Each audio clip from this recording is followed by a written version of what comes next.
Hi everybody, this is Maddie Van Duzen. I'm the registered dietitian for YMCA Southcoast, and I'm here at the Dartmouth Council on Aging to talk to you about maintaining your blood sugar levels. So this is for anybody who has diabetes or pre-diabetes, as well as anybody who's looking to learn more about how to have sustainable long-term energy. So there are several lifestyle factors that go into managing your blood sugar levels.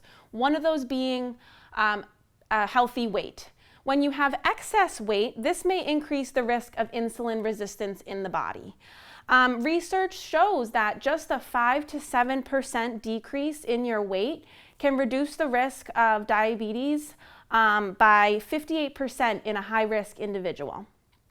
Exercise can also help as well, not only in just helping us to achieve a healthy weight, but also in helping our bodies to work well with insulin, which helps us to efficiently take sugar from our blood into our cells.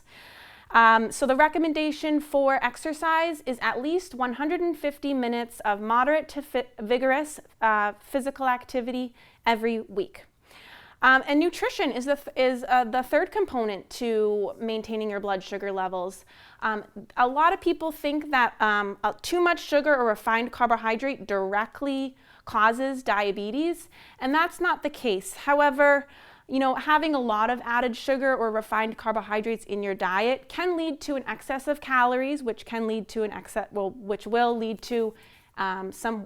can lead to excess weight gain, which can then increase your risk of developing diabetes. So let's talk a little bit more about nutrition. Carbohydrates do have the greatest impact on your blood sugars because unlike protein and fat, when you eat carbohydrate, it's broken down into sugar and absorbed into the blood.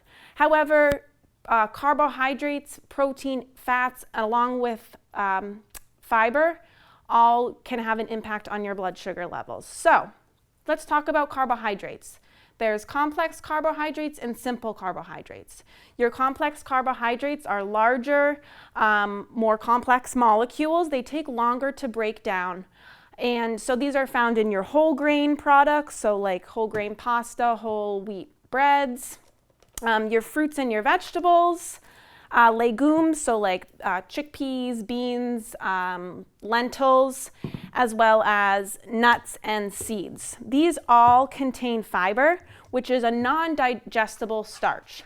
So that means, when it's non-digestible, this slows the release of sugar into your blood. So this causes a slower release of sugar into your blood rather than a high spike.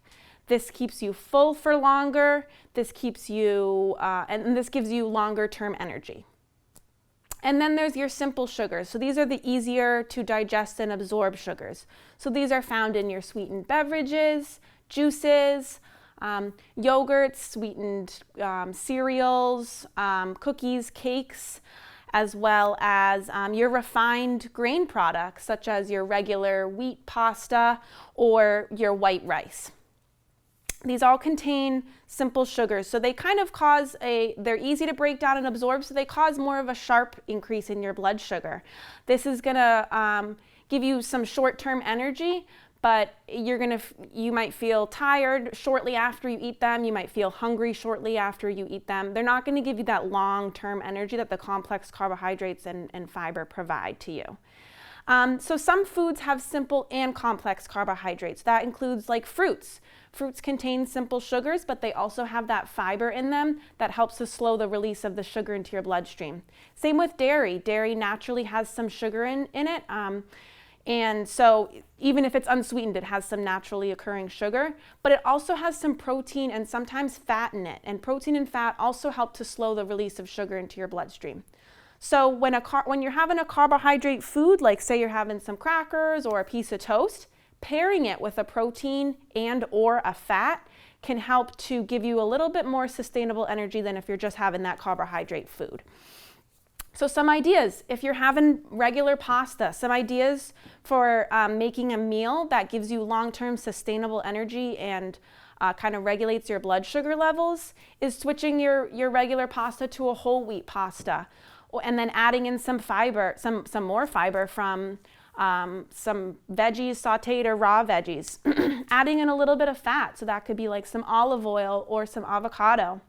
And then adding in your protein, so doing like a pasta salad with shrimp in it, or chicken, or some beans. If you're having, a piece of plain toast, you can also switch that to a whole wheat toast to get some more fiber. Add a little bit of fat, so you could do peanut butter, or you could do avocado with an egg on top to add a little bit of protein as well. If you're doing a rice dish, switch that to a brown rice. That's going to give you that fiber. And then add in a bunch of vegetables if you'd like. If you're doing a stir fry, add in a bunch of vegetables to give you some more fiber. Add in some cheese, olive oil or avocado to give you that fat. And then your protein, whether it be a plant-based protein or a lean chicken or fish or, ground turkey, something like that. You don't always need to have a protein and fat added to your carbohydrates, especially if you're somebody who, doesn't have diabetes or pre-diabetes. But if you're at risk of developing diabetes, or if you do have it, it's a really good tool to have is knowing to add, a protein, thinking like, do I have a protein and a fat with my carbohydrate? That's going to really help you to manage your blood sugar levels. And the last part of this is meal timing. So for everybody, you want to be eating every 3 to 4 hours to keep your blood sugar from dipping too low. And causing low energy. If you're somebody who has diabetes, this is very important, because if you're going too long without eating, that can cause hyper or hypoglycemia, which can be dangerous. So just keep it in mind that you're eating, every 3 to 4 hours. So those are some lifestyle factors that go into maintaining your blood sugar levels. So that's healthy weight, making sure that you're exercising, your nutrition, so choosing complex carbohydrates and pairing some healthy fats and some lean proteins with your meals, making them balance with all those macronutrients, and then making sure that you're eating every 3 to 4 hours.